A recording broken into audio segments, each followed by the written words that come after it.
వచ్చిన supreme court expert కమిటీకి కలిసే పనిలో అటు బీజేపీ బీఆర్ఎస్ నాయకులు ఉన్నారు. డిబేట్లోకి వెళ్దాం. అందుకని ముందు వివరాలు ఒకసారి చూద్దాం. హైదరాబాద్ సెంట్రల్ యూనివర్సిటీ భూముల వ్యవహారం చినికి గాలివానగా మారుతోంది. తన వాదన నిలబెట్టుకోవాలని రాష్ట్ర ప్రభుత్వం పట్టుదలగా ఉంది. మరోవైపు 400 ఎకరాలను హెచ్సియుకి అప్పగించాలని విపక్షాలంటున్నాయి. చెట్లు కొట్టేందుకు అనుమతే తీసుకోలేదని వాదిస్తున్నాయి. సో ఈ మ్యాటర్ చుట్టూ రోజు రోజుకు వాదం సంవాదం పెరుగుతూనే ఉన్నాయి. తాజాగా సుప్రీంకోర్టు ఏర్పాటు చేసిన కేంద్ర సాధికార కమిటీ హైదరాబాద్ వచ్చి క్షేత్రస్థాయి పరిశీలన చేసింది. పర్యావరణ చట్టాల ఉల్లంఘనపై అభ్యంతరాలు వ్యక్తం చేసిన సంస్థలు, ఎన్జీఓలు, విద్యార్థులు, రాజకీయ పార్టీలతో చర్చలు జరుపుతోంది. బీఆర్ఎస్, బీజేపీ తమ వెర్షన్ను కమిటీ ముందు వినిపించాయి. సుప్రీంకోర్టుకు ఈ ఎంపవర్డ్ కమిటీ ఇచ్చే నివేదికే కీలకం కాబోతోంది. ఆ ప్రకారమే కంచ గచ్చిబౌలి భూములపై సుప్రీం తదుపరి నిర్ణయం వచ్చే అవకాశం ఉంది. ఈ మ్యాటర్ పొలిటికల్ టర్న్ తీసుకుంది. అధికార విపక్షాల మధ్య డైలాగ్ వార్ ముదురుతూనే ఉంది. హైదరాబాద్ సెంట్రల్ యూనివర్సిటీలో 400 ఎకరాల భూమిని స్వాధీనం చేసుకుని అడవిలోని మూగజీవులను చంపిన పాపం రేవంత్ సర్కార్దే అని, ఢిల్లీలో బీసీ ధర్నా పెడితే రేవంత్ పిలిచినా రాహుల్ రాలేదని, మంత్రులే ఆయన మాట వినే పరిస్థితి లేదని హరీష్ రావు మాట్లాడారు. ఒక్క చెట్టు కొట్టిన అనుమతి తీసుకోవాలని, కానీ ప్రభుత్వం మాత్రం కంచె చేనుమేసేలా వ్యవహారం నడిపిందంటున్నారు. సుప్రీంకోర్టు డైరెక్షన్లో కమిటీ ఇన్స్పెక్షన్కి వచ్చింది కనుక మాకు సంపూర్ణమైన నమ్మకం ఉంది. డెఫినెట్గా ఈ కమిటీ రిపోర్ట్ మీద సిఈఏ రిపోర్ట్ మీద సుప్రీంకోర్టు సరి అయినటువంటి నిర్ణయం తీసుకుంటుందనేటువంటి విశ్వాసం మాకుంది. నేను ప్రభుత్వ అధికారులకు కూడా ఒక హెచ్చరిక చేస్తా ఉన్నా. ముఖ్యంగా ఈ రేవంత్ రెడ్డి ఆగమాగం పనుల మీద మీరు తొందరపడి ఆయన నిర్ణయాల మీద యాక్ట్ చేసి మీరు ఇబ్బంది పడొద్దని రాష్ట్రంలో ఐఏఎస్లు కానీ, ఐపీఎస్లు కానీ, ఐఎఫ్ఎస్ అధికారులకు నేను విజ్ఞప్తి చేస్తా ఉన్నా. ఎందుకంటే రేపు ఈ రేవంత్ రెడ్డి ఏం శాశ్వతం కాదు, ఈ ప్రభుత్వం ఏం శాశ్వతం కాదు.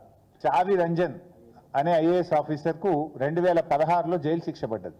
చావి రంజన్ ఐఏఎస్ ఆఫీసర్ 5 టేక్ చెట్లు కొట్టిండు. ఆయన ఇంట్లో ఉన్నటువంటి 5 టేక్ చెట్లు కొడితే ఆయన జైలుకు పోయిండు.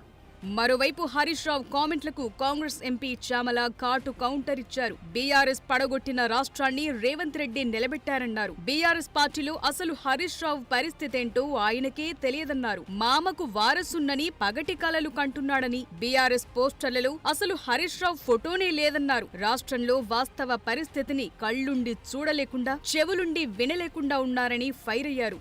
మిగులు రాష్ట్రాన్ని 7 లక్షల కోట్ల అప్పుకు తీసుకుపోయిన వాళ్ళు పడగొట్టినట్ట, పడిపోయిన 7 లక్షల రాష్ట్రంలో ఇంటిగ్రేటెడ్ స్కూళ్ళు, రైతులకు 21,000 కోటి రుణమాఫీ, ఏకకాల రుణమాఫీ, ఉచిత బస్సు, 200 యూనిట్ల కరెంటు, 500 రూపాయల సిలిండరు, 500 రూపాయల వడ్లకు బోనసు ఇచ్చే అటువంటి వాళ్ళు నిలబెట్టినట్ట.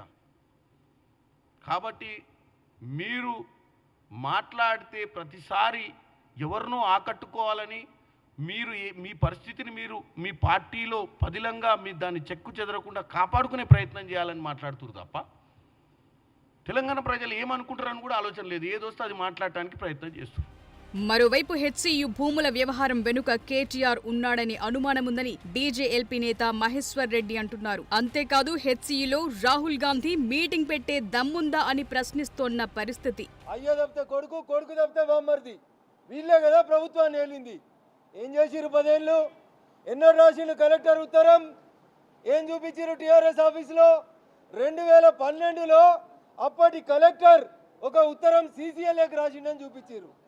2012లో సీసీఎల్ఏకి ఉత్తరం రాస్తే 2023 డిసెంబర్లో అధికారం కోల్పోయేదాకా ఎన్నడూ మీ ఉత్తరాల్ని మీరు సమీక్షించలేదు అనేది టీఆర్ఎస్ వాళ్ళు ఆలోచించుకోవాలి. ఈ ఆలోచన సన్నాయి నొక్కులు నొక్కుతారు. వాల్టా ఉండే, ఈ చట్టం ఉండే, ఫారెస్ట్ చట్టం ఉండే, ఇక మేము తెలంగాణ అసెంబ్లీలో తెలంగాణ ఫారెస్ట్ చట్టం చేసినామని చెప్తారు పెద్ద మనుషులు.